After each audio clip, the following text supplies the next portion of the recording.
Hello, everyone. We're glad to be with you here in episode 279 of 15 Minutes and a Big Idea. It's such a joy to be with you and to get to share the Word of God and to relate to you, those of us who are kind of in our circle where we chat about these sort of things. It's a blessing to have you, and it's a blessing to be with you in that. Hope this content continues to bring you value, to benefit you in your personal Bible study on the text that we study, but also trains you to be a better Bible student and to be able to teach others and to teach them to be better Bible students and so on and so forth. This content is a joy for me to produce, and I hope that it, like I say, that it continues to benefit you. If it is, you can help us out. This is always going to be free. This is a project that's just out of love and service to the church and to God's people and anyone who wants it. But you can help us out by liking the podcast on 15 Minutes and a Big Idea on Facebook and on Instagram. Like and follow the Minute Collective on Facebook and Instagram as well. Also subscribe on YouTube. Hit that bell for notifications.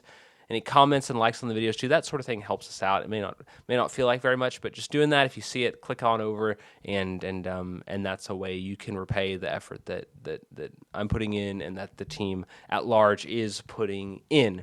So today we want to look at 1 Corinthians chapter 10, verses 5 through 7. 1 Corinthians 10, verses 5 through 7. Nevertheless, with most of them God was not pleased, for their dead bodies were spread out in the wilderness. Now these things happened as examples for us, so that we would not crave evil things as they indeed craved them. Do not be idolaters, as some of them were. As it is written, the people sat down to eat and drink and rose up to play. Today picks up right on the heels of where we left off with last week's text.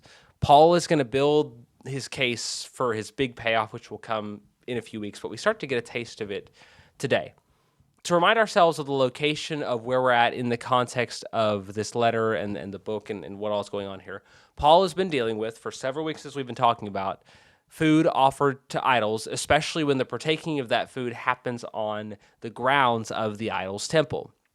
While there are some so-called Christians, well, I guess they are Christians, but they have a so-called knowledge of God and idols, deem this practice acceptable, Paul says it's inappropriate because it's unloving to those who have not this knowledge. In this case, Paul argues that this practice would be sinful for Christians to participate in because it leads other Christians into sin. Paul then seemingly anticipates that objection that it's just too much to ask and it would be too ridiculous to go to these lengths for the good of others. Paul addresses that in a way that seems tangential at first, but by first establishing the total legitimacy of his right to receive compensation and support in the work of the kingdom, but that he then shares in that his time in Corinth, he didn't make demand of this right, and he didn't do it for the blessing of the Corinthians. As such, they're left to realize that they wouldn't be Christians if Paul refused to do the very thing that they're refusing to do, which Paul is now asking them to do. With last week's episode, Paul started his argument, which begins with this premise that the church is connected to Israel and deals with this just more generally at the practice of food offered to idols, not in as it relates to other Christians, but just in the general sense of what it means for each individual Christian, by connecting back to Israel, showing that the church is the spiritual descendants of Israel and bears them as their spiritual forefathers. And because of this experience of baptism with the Red Sea crossing and this correspondence of their eating and drinking with the Lord's Supper, what we've called like this sacramental identification, and then more generally their mutual participation in Christ, we can see that these two things are similar and we must learn from them, as we'll expand on today. We'll continue to unpack that in our big idea, which is don't think yourself exceptional. Don't think yourself exceptional. Our supporting ideas are: number one, Israelite bodies are a witness. Number two, history is an example. And number three, don't be idolatrous. Israelite bodies are a witness. History is an example. Don't be idolatrous. Witness, example, and idolatrous. Since Paul has established the continuity of the Red Sea generation and the church in the blessings and their mutual participation and provision by Christ, he can now move on to his next point, which will kind of feel like the rug gets pulled out from under us. It's pretty shocking. Paul says, but with most of them, God was not well pleased. And we need to set up this contrast thoughtfully and carefully, because this should feel like you just gotten the rug pulled out from under you, you've been hit by in the face with a baseball bat, something along those lines, because it's just really incredible what he's saying here. And it's really important to his line of argument here in chapters 8 to 10 more generally. It's really central to that. Paul is saying that these people that we've talked about, the Israelites, had immense spiritual blessings. These people were saved by God from Egypt and Pharaoh. They'd been baptized in the sea and in the cloud. They'd sang this amazing praise song to the Lord, the first song in the Bible. They'd eaten spiritual food, the manna, and they drunk spiritual drink from the rock that is Christ. And they even had Christ journey alongside them, spiritually continuing to provide for them through means of this rock and more generally. I mean, they're just rolling in some of the greatest hits of spiritual experiences. It's an incredible blessing, an incredible thing to see and a time to live in. I mean, if you just look from the time Moses lands in Egypt after he gets God's call at the burning bush to, the time when they receive the law there in Exodus 20, I mean, it is awesome Bible story after awesome Bible story, incredible movement of the power of God. And they're certainly walking in the favor of God. And so that's why it's so shocking when he says, yet, with many of them, God wasn't pleased. These people had experienced so much blessing, indescribable experiences and watching and perceiving God's power. They'd watched so much of that, and yet God wasn't pleased with them. And so how can Paul say that? How can Paul know that God wasn't pleased? And he gives just some evocative and graphic evidence. Their dead bodies in the wilderness, instead of in Canaan, testify that God wasn't pleased. This refers to all the judgments of God that came on them through the wilderness generation, and several of them Paul will enumerate over this episode and the next one. But for right now, I just want to point out and to know that from the Red Sea to Canaan, there is a trail of thousands and thousands of corpses of people who died because of their disobedience at various times. And so we're kind of left with this tension. We kind of try to figure out what to make with it because it's so shocking that they'd been supremely blessed by God in all the ways that we described, but God was also radically displeased with them in a way that was completely inappropriate and unexpected. As we come to our second point, Paul brings around what he touched on last time and kind of implied last time as the purpose of bringing up Israel and their history and establishing the continuity between Israel and the New Testament people of God. Paul says these things happened as examples for us, so we wouldn't crave what they craved, wouldn't crave evil things like they did. God allowed this judgment to come on them in their disobedience and for us to learn about it so that we would go a different direction. Paul established these parallels because people are people, and people have similar urges and temptations and sins and vices and all those sorts of things that come upon them. Paul wants Christians to look back at the story of Israel and learn from it. He wants us to see ourselves in that story, observe the mistakes they made, and realize that left to our own devices, if we were in that story, we would have made the same mistakes, and have the humility to admit that. We should not judgmentally look back at the Old Testament and think to ourselves, wow, they were so sinful and short-sighted. I'm glad I'm not like that. The only reason we should look back and see how short-sighted and sinful they were is to say, and God help me, I'm just as bad.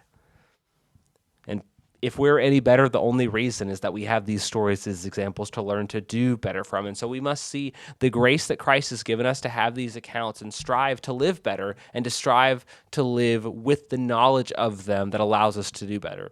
We should see and allow the parallel similarities in blessings to sober us to the parallels in judgment.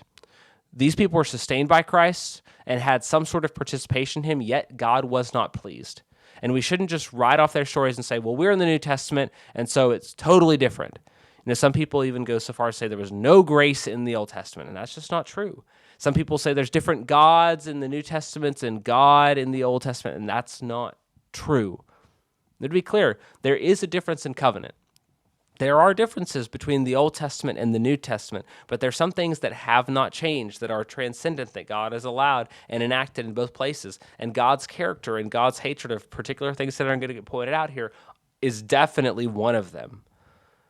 There's differences in how the particulars get worked out in the Old Testament and the New Testament, but we must have a reverence to make sure that God is not displeased with us, because one of the things that is the same is that you can be blessed by God and he can be displeased with you later. And for us, we need to make sure that our bodies aren't just found in the wilderness, but that we don't experience the second death. As we mentioned, Paul goes on to give several more examples of things that the Old Testament people of God did, which brought judgment on them. It seems Paul is picking up specific aspects of Israel's story that are faults in the Corinthian church. And he begins with one that is right in the crosshairs of the practice in question, participating in idols' feasts. In verse 7, he says, in light of the fact that these things are written for our example, we must not be idolaters as some of them were. He'll mention other things that center around this and idolatry, but this practice is his biggest concern. I mean, the food offered to idols, you'll see. Idolatry is the thing Paul is worried about. The other things he's going to go on to mention, which we won't get till next week, are things that are kind of like modular and attached to this, with idolatry as the central issue. But here he begins by stating the example of Israel that the church should learn from, and that should teach the church in Corinth that this practice must be categorically avoided, that idolatry is not the direction you want to go at all. And he justifies this by referencing the phrase, the people ate, drank, and rose up to play. And this is a reference to the golden calf, which indicates that Paul is doing a rough narrative retelling of the story of Israel, that he told us about the Red Sea, Exodus 14, the manna in Exodus, I believe that's Exodus 16, the water in Exodus 17, and then they come to Sinai in Exodus 19 with Moses receiving the law until the golden calf incident in Exodus 32 and 34. So he's just telling the next story in Israel's history. And this is critical because in the Jewish imagination, this story really is the fundamental sin. I mean, this is the big whopper that Israel did. And in some sense, it's the original sin of God's people, as there is a people of God that's corporately selected out of the world. And it follows the fall narrative of all humanity in Genesis chapter 3. That's not to say that Genesis 3 isn't the actual, human fall, the big one, but just in the Jewish imagination, like this is the one that they look at like, man, we really messed that one up. That's the one we've got to avoid. The eating and drinking here refers to feasting, the festivals, and drunkenness. And the rising up to play is a euphemism for sexual perversion, likely an orgy, and that sort of sexual deviance that would go on in these sorts of behaviors and were common to the Corinthians of the day as well. Paul leaves this as a warning against idolatry without even citing the judgment. God's judgment was so great at this point that if Moses hadn't interceded, Israel would have been destroyed completely. And so this is God's warning against idolatry for the people, that you can't do this. It's not the direction you want to go. All right, so let's wrap this up. Paul wants Christians to see themselves learning from the Old Testament, challenged by it, and shaped by it. While the particular expressions of covenant faithfulness might be different, there are some things that are transcendental. As such, we should look carefully at God's judgment in the Old Testament to learn the principles of his character. As a quick plug, that means we need to spend time in it. You got to be studying your Old Testament to learn those stories, but learn the stories of Cain and Abel, of Nadab and Abihu, of the wilderness generation, of Uzzah and Uzziah and the Babylonian captivity, and all these other sorts of places where these things happen, where God comes in judgment, to learn the things that he takes seriously. Understanding how God worked in these areas should shape your view and our view of God's expectations today. Most importantly, we must not think that we are the exception and that God will treat us differently. As we said, our big idea, don't think you're an exception. The way that God treated them is the way that God's going to treat you. We are not special. We're special in that God has blessed us, but we're special in the same way that Israel is special, in that God has blessed us, but that does not mean we are outside of his judgment if we turn away, and we need to make sure we're pleasing to God rather than presuming on his grace. So, do you have a reverence for God's justice? Do you submit to God's expectations, or do you expect to be an exception? Do you look at things that God has said, don't do this, and do them anyway, and you say, well, maybe I'll get away with it? Do you think that God will treat you differently than others if you disobey? Why? Why do you think that God will treat you differently? Are you making the mistakes that Israel made? Are there shortcomings in the people and in the nation of Israel? Are those indicative of your life?